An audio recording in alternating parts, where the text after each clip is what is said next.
Hello welcome back. വർഷങ്ങളായിട്ടുള്ള കേരളത്തിലെ ഓരോ cricket ആരാധകരും കാത്തിരുന്ന ആ ഒരു ഡ്രീമിൻ്റെ ഏറ്റവും ലാസ്റ്റ് സ്റ്റേജിലാണ് ഇപ്പോൾ നമ്മൾ നിൽക്കുന്നത്. It's none other than Kerala versus Vidarbha Ranji trophy final. നമുക്കറിയാം, നമ്മൾ ഒരുപാട് ഡിഫിക്കൽട്ടീസ് കൂടി കടന്നിട്ടാണ് ഈ ഒരു ഫൈനലിൽ വന്നിട്ടുള്ളതെന്ന്. ആൻഡ് ഓപ്പോസിറ്റ് സൈഡിൽ നിൽക്കുന്ന വിദർഭ ആകട്ടെ 4 തവണ ഫൈനലിൽ കളിച്ചിട്ടുള്ളൊരു ടീമാണ്, 2 തവണ കപ്പടിച്ചിട്ടുള്ളൊരു ടീമാണ്. അതിൻ്റേതായ എക്സ്പീരിയൻസ് വിദർഭയ്ക്ക് ഉണ്ടാവുന്നുള്ള കാര്യത്തിൽ യാതൊരു സംശയമില്ല.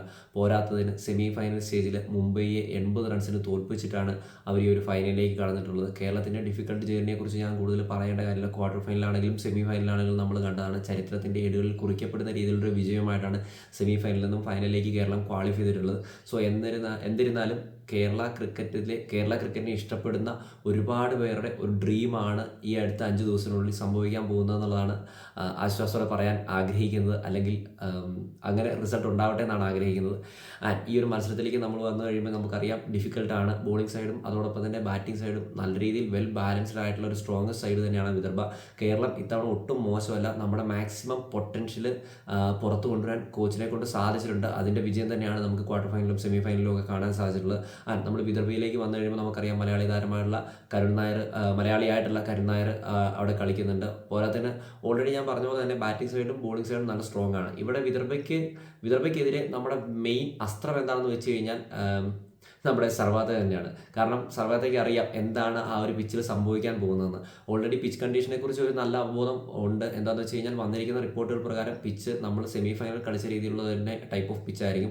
ഒരു 3rd ഡേ അല്ലെങ്കിൽ 4th ഡേയോട് കൂടി തന്നെ സ്പിന്ന് നല്ല രീതിയിൽ ഇണങ്ങാനുള്ള സാധ്യതയുള്ളൊരു ഗ്രൗണ്ട് ആയിരിക്കുമെന്നാണ് അറിയാൻ സാധിച്ചുള്ളത്. സോ ടോസ് ഭയങ്കര ക്രൂഷ്യലാണ് ഈ ഒരു മത്സരത്തിലേക്ക് വന്നു കഴിയുമ്പോൾ.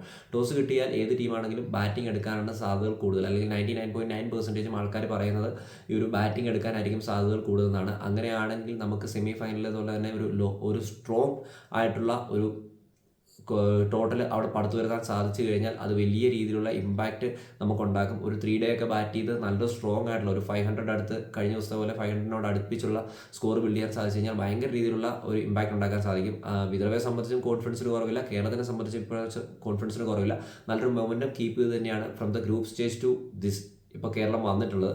അപ്പോൾ എന്തായാലും വിദർഭയെ അങ്ങനെ വെറുതെ വിടാൻ നമുക്ക് പറ്റില്ല. നമ്മുടെ ഒരു ഫൈനൽ സ്വപ്നം കളഞ്ഞൊരു ടീമാണ്. സെമി ഫൈനലിൽ നമ്മളെ അടിച്ച് പപ്പടമാക്കിയ ഒരു സീസൺ ഉണ്ടായിരുന്നു ഇതിനു മുമ്പ്. സോ അതിനൊരു റിവെഞ്ച് എടുക്കാൻ പറ്റിയൊരു അവസരം തന്നെയാണ്. എന്തായാലും നമ്മുടെ ടീം സ്ട്രോങ് ആയിട്ട് തന്നെയാണ് തോന്നുന്നത്. ബോളിംഗ് സൈഡിലും ബാറ്റിംഗ് സൈഡിലും കുറച്ച് മാറ്റങ്ങൾ പ്രതീക്ഷിക്കാവുന്നതാണ്. കോച്ചിങ് സ്റ്റാഫിൻ്റെ ഭാഗത്തുനിന്ന്, സെലക്ഷൻ കമ്മിറ്റിയുടെ ഭാഗത്തുനിന്ന് റിപ്പോർട്ട് പറഞ്ഞിട്ടുള്ളത്. നമുക്ക് ഒരുപാട് മാറ്റങ്ങൾ ഇതിനോടകം തന്നെ ഓരോ മത്സരങ്ങളും നടത്തിയിട്ടുണ്ടായിരുന്നു. അത് ഫൈനലിലും ഉണ്ടാവുമെന്നാണ് ഇപ്പോൾ സെലക്ഷൻ കമ്മിറ്റിയുടെ ഭാഗത്തുനിന്ന് മനസ്സിലാക്കാൻ സാധിക്കുന്നത്. സഞ്ജു കൂടെ ഉണ്ടായിരുന്നെങ്കിൽ കുറച്ചുകൂടി ഒരു സ്ട്രോങ് സൈഡ് ആയെന്നും ആ ഒരു സെലക്ഷൻ കമ്മിറ്റി ഹെഡ് പറയുന്നുണ്ടായിരുന്നു. അപ്പോൾ എന്തായാലും കാത്തിരുന്ന് തന്നെ കാണാം. നമ്മുടെ ചാനലിൽ, യൂട്യൂബ് ചാനലിൽ 9 തൊട്ട് നാളെ മത്സരത്തിൻ്റെ ലൈവ് കമൻട്രി ഉണ്ടായിരിക്കുന്നതാണ്. Stay tuned for more updates. അപ്പോൾ ഈ ഒരു വീഡിയോ ബൈ ബൈ ഗൈസ്.